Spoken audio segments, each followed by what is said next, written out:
नारद मुनि ने दूर से देखा, थी तो ये द्वारिका नगरी ही, और सामने जो दिख रहे थे वे भी उनके प्रभु ही थे। फिर ये आज इतने बदले बदले से क्यों लग रहे थे? आखिर आज ये भगवान के कौन से स्वरूप का दर्शन कर रहे थे नारद मुनि? ये एक रहस्य है। क्या आप जानना चाहते हैं ये रहस्य? तो चलिए इस कथा को सुनिए।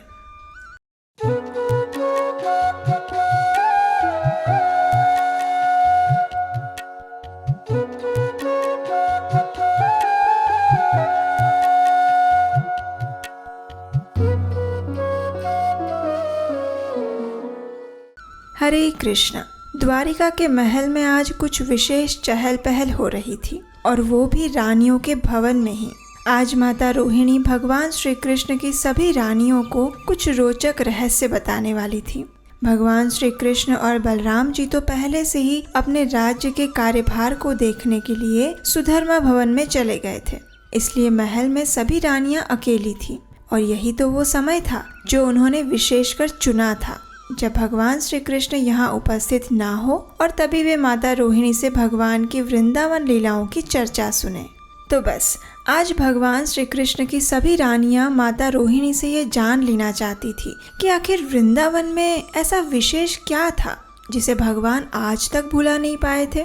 और आज भी कई बार भगवान अर्धरात्रि में जाग के या फिर नींद में भी वृंदावन को, व्रज की गोपियों को और ग्वाल बालों को पुकारते रहते हैं, और कई बार तो उनके विरह में वे रोते भी रहते हैं।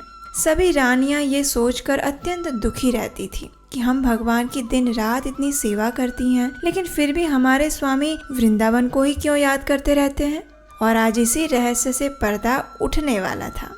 भगवान श्री कृष्ण की सभी रानियां महल में एक बड़े से कक्ष में एकत्रित हुई थी। माता रोहिणी को बीच में एक सुंदर आसन पर बिठाया गया था, और वृंदावन लीलाओं को सुनने से पहले माता रोहिणी इस बात को सुनिश्चित करना चाहती थी कि जब वे वृंदावन कथा सुनाए तो उस समय कृष्ण और बलराम वहां भूल से भी न आ जाए।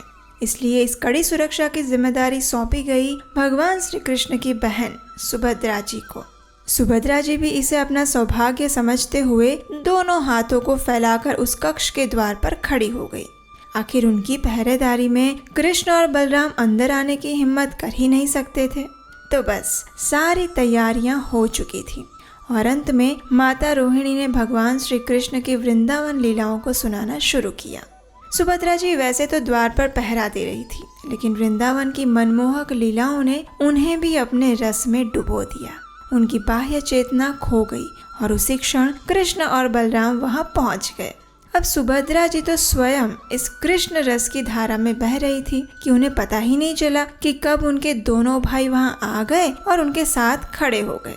जब कृष्ण और बलराम ने देखा कि माता रोहिणी उनकी वृंदावन लीला का वर्णन कर रही है, तो सुभद्रा जी के एक तरफ कृष्ण और दूसरी ओर बलराम जी वहीं खड़े हो गए और इस कथा सरिता का अमृत पान करने लगे।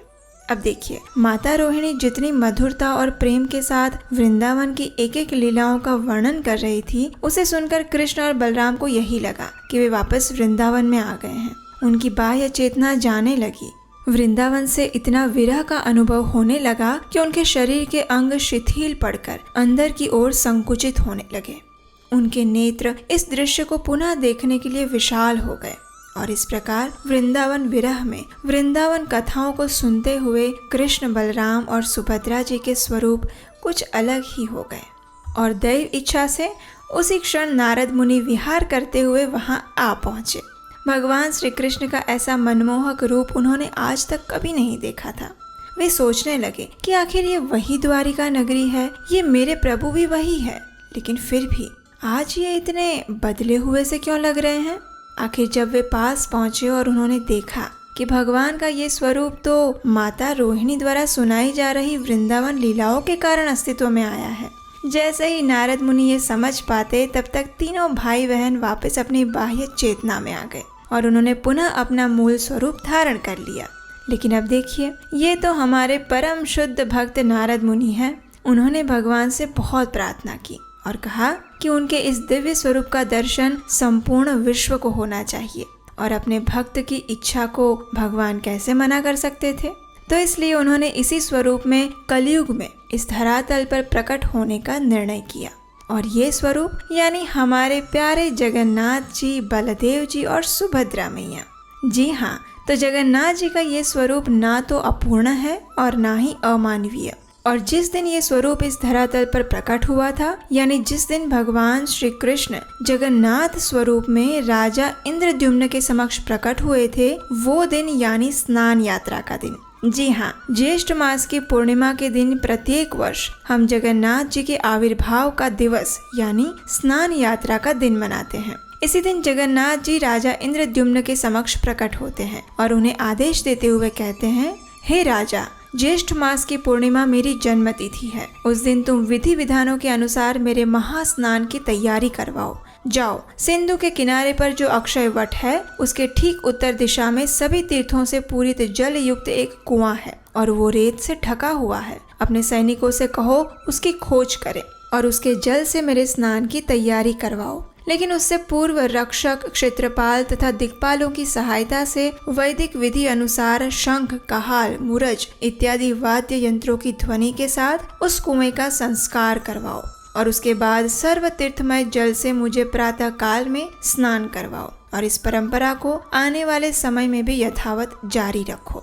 जगन्नाथ जी का यही आदेश पालन करते हुए आज भी प्रत्येक वर्ष जगन्नाथ जी को ज्येष्ठ मास की पूर्णिमा तिथि पर महास्नान करवाया जाता है। जगन्नाथ जी को प्रातः काल में पहंडी विजय करवाते हुए विशाल स्नान मंडप में ले जाया जाता है। सर्व तीर्थमय कुएं से 108 सुवर्ण घड़ों में जल भर के लाया जाता है। इस जल में चंदन, कपूर इत्यादि सामग्री मिलाकर उसका अधिवास करते हैं और भगवान के स्नान हेतु पानी तैयार किया जाता है। अब जगन्नाथ जी, बलदेव जी और सुभद्रा मैया को उच्च वेदी पर आसीन करके 108 घड़ों के जल से उनका महाअभिषेक करवाया जाता है। उनके दर्शन करने के लिए इस दिन विशाल मात्रा में लोग एकत्रित होते हैं। स्नान के पश्चात जगन्नाथ जी को एक विशेष गजवेश या हाथी वेश में सुसज्जित किया जाता है।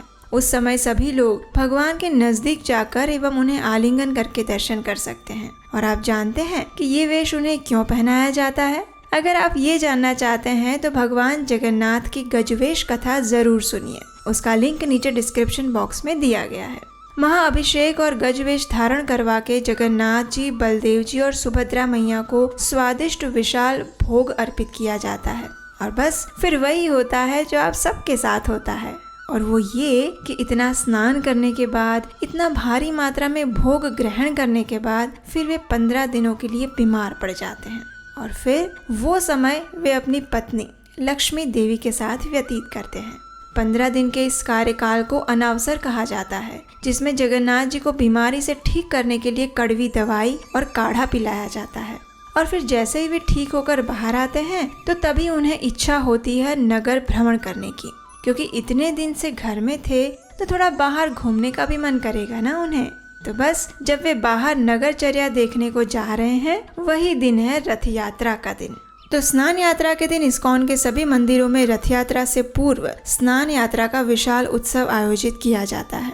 तो अगर आपके घर के आसपास भी कोई इस्कॉन मंदिर या केंद्र है तो आज के दिन उनके दर्शन करने जरूर जाइएगा, क्योंकि बाद में फिर 15 दिन के लिए जगन्नाथ जी के दर्शन नहीं हो पाएंगे। स्नान यात्रा वाले दिन हमारे प्यारे जगन्नाथ जी का जन्मदिन है, इसलिए उस दिन आप उनके लिए कुछ विशेष कार्य कर सकते हैं, जैसे कि उन्हें अपने घर पर आमंत्रित करना, उनके लिए कुछ विशेष भोग बनाना, उनके विषय में कथा का श्रवण करना और इस कथा को अन्य लोगों तक भी पहुंचाना। अगर आप अपने घर में या ऑफिस में जगन्नाथ जी को आमंत्रित करना चाहते हैं तो अभी जाइए हमारी वेबसाइट नीलाचल.com पर, जहां भक्तों द्वारा एक्रेलिक मटेरियल से सुंदर जगन्नाथ जी, बलदेव जी और सुभद्रा जी को बनाया गया है। अभी जाइए इस वेबसाइट पर और उन्हें आमंत्रित करिए अपने घर पर। अगर आपको ये कथा अच्छी लगी है और ऐसी ही वैदिक कथाओं को बनाने में अगर आप हमारी सहायता करना चाहते हैं तो स्क्रीन पर दिए गए नंबर पर आप हमें अपना आर्थिक योगदान भेज सकते हैं। इस कथा को अधिक से अधिक लोगों तक आज ही शेयर करिए और कमेंट में नीचे जय जगन्नाथ जरूर लिख के जाइएगा। तो चलिए जगन्नाथ जी के आविर्भाव दिवस यानी स्नान यात्रा के दिन हम उनसे प्रार्थना करते हैं कि वे हमें उनकी शुद्ध प्रेमा भक्ति और वैष्णवों की सेवा प्रदान करें। हरे कृष्णा।